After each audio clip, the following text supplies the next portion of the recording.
Draupadi મુર્મુએ NIT દિલ્હીના પદવીદાન સમારોહમાં મુખ્ય અતિથિ તરીકે ઉપસ્થિત રહી વિદ્યાર્થીઓને પદવીઓ એનાયત કરી વિદ્યાર્થીઓને ડિજિટલ ક્રાંતિ લાવવા કર્યો અનુરોધ. ભારતના રાષ્ટ્રપતિ દ્રૌપદી મુર્મુએ નવી દિલ્હીના વિજ્ઞાન ભવન ખાતે આયોજિત national institute of technology NIT દિલ્હીના 5મા વાર્ષિક પદવીદાન સમારોહમાં મુખ્ય અતિથિ તરીકે હાજરી આપી હતી. આ ગૌરવપૂર્ણ પ્રસંગે તેમને સ્નાતક થયેલા વિદ્યાર્થીઓને ઔપચારિક પદવીઓ એનાયત કરી હતી. કેન્દ્રીય શિક્ષણ રાજ્યમંત્રી ડોક્ટર સુકાંત મજુમદારની ઉપસ્થિતિમાં રાષ્ટ્રપતિએ શિક્ષકો અને વિદ્યાર્થીઓને પ્રેરણાદાયી સંબોધન કર્યું હતું. રાષ્ટ્રપતિએ વિદ્યાર્થીઓને રાષ્ટ્ર નિર્માણના કાર્યમાં સક્રિય ભાગીદારી નોંધાવવા અને નવીન શોધખોળો દ્વારા સમાજના છેવાડાના માનવી સુધી સુવિધાઓ પહોંચાડવા માટે પ્રોત્સાહિત કર્યા હતા. પોતાના સંબોધનમાં રાષ્ટ્રપતિએ સંસ્થાની પ્રશંસા કરતા જણાવ્યું હતું કે એનઆઈટી દિલ્હીએ ખૂબ જ ટૂંકા ગાળામાં રાષ્ટ્રીય સ્તરે પોતાની એક મજબૂત અને વિશિષ્ટ ઓળખ ઊભી કરી છે. તેમણે ભારપૂર્વક કહ્યું હતું કે આ સંસ્થા બહુવિધ વિષયોનું શિક્ષણ, નવીન સંસાધનો, ઉદ્યોગો સાથે સહયોગ અને કૌશલ્ય આધારિત શિક્ષણ પદ્ધતિ દ્વારા વિદ્યાર્થીઓને ભવિષ્યના પડકારોનો સામનો કરવા માટે સક્ષમ બનાવી રહી છે.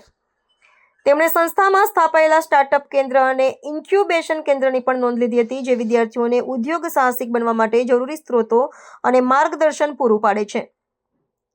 રાષ્ટ્રપતિએ વિદ્યાર્થીઓને ભારતને વિકસિત રાષ્ટ્ર બનાવવાની મહત્વાકાંક્ષામાં યોગદાન આપવા વિનંતી કરી હતી. તેમણે જણાવ્યું હતું કે સાચી પ્રગતિ માત્ર નવીન શોધમાં નહીં પરંતુ સમાજ પર તેના સકારાત્મક પ્રભાવમાં રહેલી છે.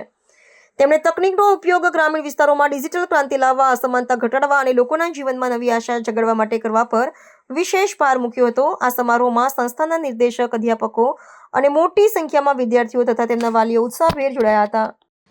एनआईटी दिल्ली ने कम समय में ही राष्ट्रीय स्तर पर अपनी पहचान बनाई है। ये बहुत ही प्रसन्नता की बात है कि आपका ये संस्थान आधुनिक बुनियादी ढांचे और शैक्षणिक उत्कृष्टता पर विशेष ध्यान दे रहा है और उच्च तकनीकी शिक्षा के एक महत्वपूर्ण संस्थान के रूप में उभर रहा है।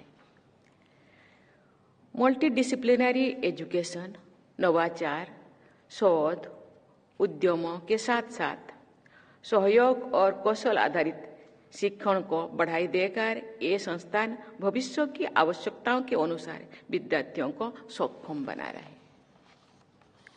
मुझे बताया गया है कि एनआईटी दिल्ली का परिसर एनर्जी एफिशिएंट है। सस्टेनेबल रिसर्च मैनेजमेंट के लिए सोलर एनर्जी का उपयोग, rain water harvesting, waste water treatment and reuse जैसे कदम उठाए गए हैं। ऐसे सभी प्रयासों के लिए मैं एनआईटी दिल्ली की सराहना करती हूँ।